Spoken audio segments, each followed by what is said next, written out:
नमस्कार साथियों, स्वागत है आप सभी का। तो आज की क्लास में हिंदी व्याकरण के कुछ महत्वपूर्ण प्रश्नों के बारे में पढ़ेंगे जो हिंदी की किसी न किसी परीक्षा में पूछे गए थे। हो सकता है कि आपके आने वाली परीक्षा में भी ये प्रश्न पूछे जाएं। तो आज की क्लास काफ़ी महत्वपूर्ण होने वाली है और जो भी विद्यार्थी पहली बार क्लास ले रहे हैं चैनल को सब्सक्राइब जरूर कर लें, क्योंकि ऐसे ही महत्वपूर्ण प्रश्न चैनल पर डेली कराए जा रहे हैं। तो आप लोग अपनी तैयारी के लिए चैनल से जुड़ सकते हैं। तो चलिए वीडियो को शुरू करते हैं और देखते हैं पहला प्रश्न।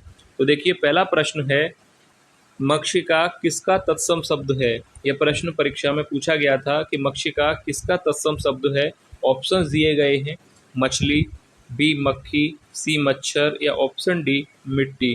तो देखिए, मक्षिका किसका तत्सम शब्द है, तो याद रखिएगा ऑप्शन बी यहाँ पर सही हो जाएगा, मक्खी का। मक्षिका किसका तत्सम शब्द है, मक्खी का। नेक्स्ट क्वेश्चन है, मिट्टी का तत्सम शब्द क्या होगा। यह भी प्रश्न परीक्षा में पूछा गया था कि मिट्टी का तत्सम शब्द क्या है। ऑप्शंस दिए गए हैं, मिट्टी का, बी मृतिका, सी मिट्टी का या ऑप्शन डी मृत्तिका।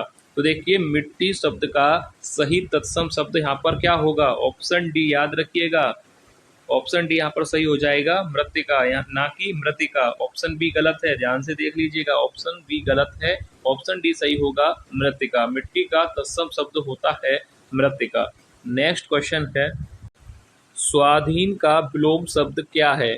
ऑप्शन ए स्वतंत्र, बी स्वच्छंद या सी पराधीन या ऑप्शन डी निरंकुश। स्वाधीन शब्द का विलोम शब्द क्या होगा, तो राइट आंसर यहाँ पर होगा ऑप्शन सी पराधीन। स्वाधीन का विलोम होता है पराधीन। याद रखिएगा, सभी प्रश्न परीक्षा में आए हुए प्रश्न हैं, तो एक एक प्रश्न को अच्छी तरह से देखिएगा कि स्वाधीन का विलोम शब्द हो जाएगा पराधीन। नेक्स्ट क्वेश्चन है, शेर का पर्यायवाची शब्द नहीं है। ऑप्शन दिए गए हैं, मृगराज, बी शार्दुल, सी हस्ती या ऑप्शन डी नाहर। तो राइट आंसर यहाँ पर क्या होगा, शेर का पर्यायवाची शब्द नहीं है। तो देखिए, मृगराज, शार्दुल और नाहर ये तीनों ही शेर के पर्यायवाची होते हैं। तो यहाँ पर सही उत्तर हो जाएगा ऑप्शन सी हस्ती। याद रखिए, शेर का पर्यायवाची कौन कौन है, मृगराज, शार्दुल और नाहर ये तीनों ही शेर के पर्यायवाची हैं। हस्ती शेर का पर्यायवाची शब्द नहीं है। नेक्स्ट क्वेश्चन है, पहाड़ का पर्यायवाची शब्द नहीं है। ऑप्शन दिए गए हैं, अचल, बी नग, सी भूदर या ऑप्शन डी तड़ाग। तो पहाड़ का पर्यायवाची शब्द इनमें से कौन सा नहीं है, तो देखिए, अचल पहाड़ का पर्यायवाची होता है, नग पहाड़ का पर्यायवाची है और भूदर भी पहाड़ का पर्यायवाची है। तो यहाँ पर ऑप्शन डी सही हो जाएगा, तड़ाग पहाड़ का पर्यायवाची शब्द नहीं है। याद रखिएगा, अचल पहाड़ का पर्यायवाची है और अचला, अगर यहाँ पर अचला होता तो पृथ्वी का पर्यायवाची है। याद रखिएगा, पेपर में कंफ्यूजन हो जाती है। अचल पहाड़ का पर्यायवाची है और अचला पृथ्वी का पर्यायवाची शब्द है। तो याद रखिएगा, अचल पहाड़ और अचला पृथ्वी। नेक्स्ट क्वेश्चन है, अखरोट शब्द का तत्सम रूप है। ऑप्शन दिए गए हैं, अक्षबाट, बी अक्षोट, सी अक्षरोट या ऑप्शन डी असरोट। तो देखिए, अखरोट शब्द का तत्सम रूप क्या होगा, परीक्षा में पूछा गया था कि अखरोट का शब्द का तत्सम रूप क्या है। तो राइट आंसर याद रखिए, अक्षोट। ऑप्शन बी यहाँ पर सही उत्तर हो जाएगा, अखरोट का तत्सम रूप होता है अक्षोट। नेक्स्ट क्वेश्चन है, वृद्धि का विलोम शब्द क्या होगा। ऑप्शंस दिए गए हैं, अतिवृद्धि, बी अवृद्धि, सी कम वृद्धि या ऑप्शन डी क्षय। तो वृद्धि का विलोम शब्द क्या होगा, ऑप्शन डी याद रखिए, क्षय हो जाएगा। यहाँ पर ऑप्शन डी बिल्कुल सही आंसर होगा, वृद्धि का विलोम शब्द होता है क्षय। नेक्स्ट क्वेश्चन है, मृगेंद्र का पर्यायवाची शब्द है। ऑप्शन ए शार्दुल, बी अहि, सी हिरन या ऑप्शन डी कुरंग।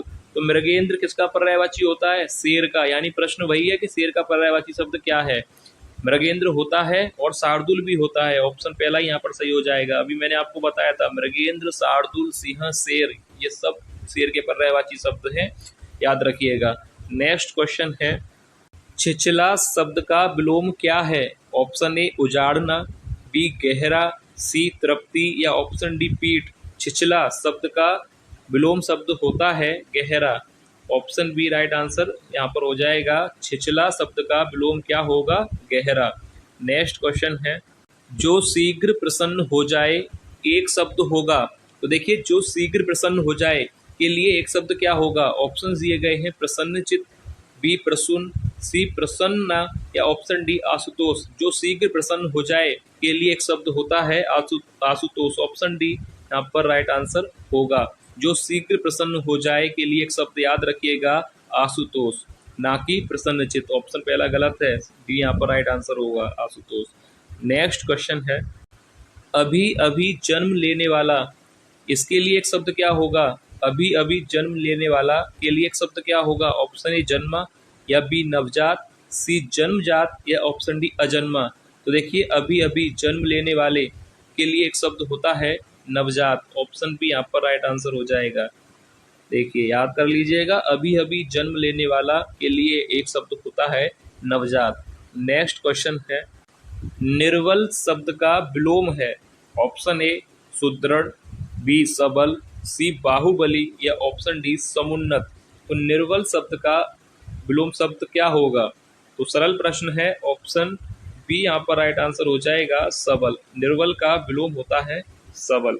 नेक्स्ट क्वेश्चन है जामुन शब्द का तत्सम रूप है। ऑप्शन ए यामुन, बी यामुड़, सी जम्बू, या ऑप्शन डी जाम्बुड़। तो देखिए जामुन शब्द का तत्सम रूप क्या होगा? जामुन तद्भव है और इसका तत्सम होता है जम्बू। ऑप्शन सी राइट होगा यहाँ पर। याद रखिएगा जामुन तद्भव शब्द है और इसका तत्सम रूप होता है जम्बू। ये भी प्रश्न आया था परीक्षा में, तो याद कर लीजिए जामुन का तत्सम रूप होगा जम्बू। नेक्स्ट क्वेश्चन है दिवस का विलोम शब्द होगा। ऑप्शंस दिए गए हैं विभावरी, बी अरविंद, सी प्रवाहिनी, या ऑप्शन डी विचक्षण। तो देखिए दिवस का विलोम शब्द क्या होगा? यह भी परीक्षा में पूछा गया था और ये परीक्षा थी टीजीटी की परीक्षा। ये टीजीटी की परीक्षा का प्रश्न है जो आया था कि दिवस का विलोम शब्द क्या होगा। तो याद कर लीजिए ऑप्शन पहला यहाँ पर सही हो जाएगा विभावरी। दिवस का विलोम शब्द होता है विभावरी। टीजीटी परीक्षा का प्रश्न है ये, जो कि अब होने वाली है। नेक्स्ट क्वेश्चन है जिसे वाणी द्वारा व्यक्त ना किया जा सके के लिए एक शब्द क्या होगा?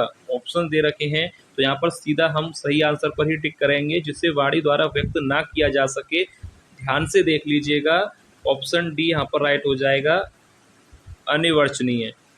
याद कर लीजिए और इसकी वर्तनी भी देख लीजिएगा, क्योंकि ये वर्तनी में भी प्रश्न बनता है कि शुद्ध वर्तनी, और ऐसे ही 4 विकल्प दे दिए जाते हैं और पूछा जाता है कि शुद्ध वर्तनी कौन सी है। तो इसकी वर्तनी भी आप एक बार देख लीजिएगा। इसे वाणी द्वारा व्यक्त ना किया जा सके उसके लिए एक शब्द होता है अनिर्वचनीय, और लिखा कैसे जाता है ये भी आप देख लीजिएगा। नेक्स्ट क्वेश्चन है जिसका कोई आकार ना हो एक शब्द क्या होगा? ऑप्शन दिए गए हैं कलाकार, बी साकार, सी बेकार, या ऑप्शन डी निराकार। तो सरल प्रश्न है, जिसका कोई आकार ना हो उसे निराकार कहा जाता है। ऑप्शन डी बिल्कुल सही आंसर हो जाएगा। नेक्स्ट क्वेश्चन है निम्न शब्दों में से शुद्ध शब्द है, यानी वर्तनी आपको बताना है कि किस शब्द की वर्तनी शुद्ध है। ऑप्शन दे रखे हैं और ये प्रश्न आता है और गलत ही हो जाता है, क्योंकि इसकी वर्तनी थोड़ा पेपर में कन्फ्यूजन हो जाता है। तो इसकी वर्तनी कौन सी शुद्ध है याद रखिएगा, ध्यान से देख लीजिए। ऑप्शन सी यहाँ पर सही होगा। एक बार लिखे भी आप लोग देख लीजिएगा, निम्न शब्दों में से शुद्ध शब्द कौन सा है, यानी वर्तनी शुद्ध है ऑप्शन सी जिजीविषा, और इसका अर्थ होता है जीने की इच्छा। ये भी अर्थ याद रखिए, इसका अर्थ होता है जीने की इच्छा, यानी ऑप्शन सी। नेक्स्ट क्वेश्चन है शुद्ध वर्तनी वाला शब्द है। ऑप्शन ए वाल्मीकि, बी द्वंद्व, सी उज्ज्वल, डी यानी। तो शुद्ध वर्तनी वाला शब्द आपको बताना है किस शब्द की वर्तनी शुद्ध है। तो यहाँ पर ऑप्शन डी यहाँ पर राइट आंसर होगा यानी। वाल्मीकि गलत लिखा हुआ है, द्वंद्व भी गलत है, और उज्ज्वल तो बिल्कुल ही गलत लिखा है। तो यहाँ पर शुद्ध वर्तनी वाला शब्द होगा यानी। नेक्स्ट क्वेश्चन है नौका का पर्यायवाची शब्द है।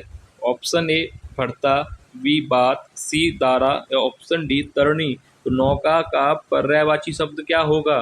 तो राइट आंसर ऑप्शन डी होगा तरणी। नौका का पर्यायवाची शब्द क्या होगा? तरणी। नेक्स्ट क्वेश्चन है पर्वतीय शब्द का वाक्यांश क्या होगा?